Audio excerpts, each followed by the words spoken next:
Hi, this is David Comfort from Democracy Action Network.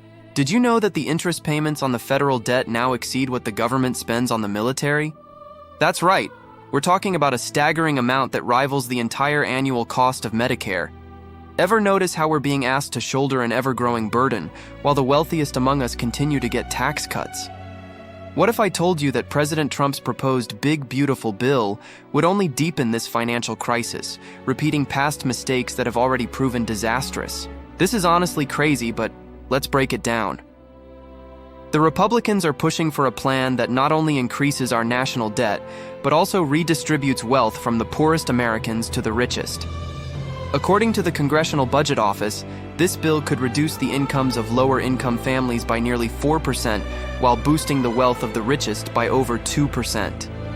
It's like Robin Hood in reverse. Instead of taking from the rich to give to the poor, this plan takes from the poor to enrich the already affluent. Let's call out the absurdity here. We're being told that these tax cuts will magically stimulate the economy and reduce the deficit. But history has shown us time and time again that this simply isn't true. Each time Republicans have enacted large tax cuts, they insisted it would lead to economic growth and increased revenue, and each time they were proven wrong. This proposed bill would be the fourth iteration of this failed experiment, and some senators are still clinging to these fantasies. Now, here's where it gets even more concerning.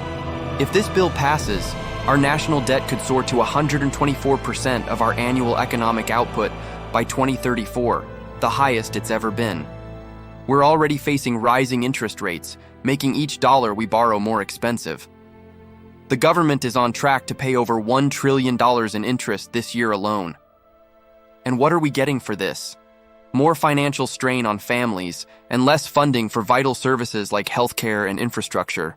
But here's the hopeful takeaway. We can change this narrative. We have the power to demand a fiscally responsible plan that prioritizes the needs of all Americans, not just the wealthy elite.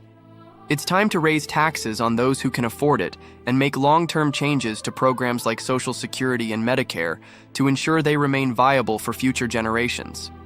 We need to come together to confront these challenges, viewing them as puzzles we can solve rather than insurmountable obstacles. By advocating for policies that promote equity and sustainability, we can create a brighter future for everyone. So let's take a stand. Let's reject this absurdity and push for a system that works for all of us, not just a privileged few. Together, we can build a more just and equitable society. Hope is not lost. It's within our grasp if we choose to fight for it. This is David Comfort from Democracy Action Network. Peace. You can sign up for Dan by scanning this QR code.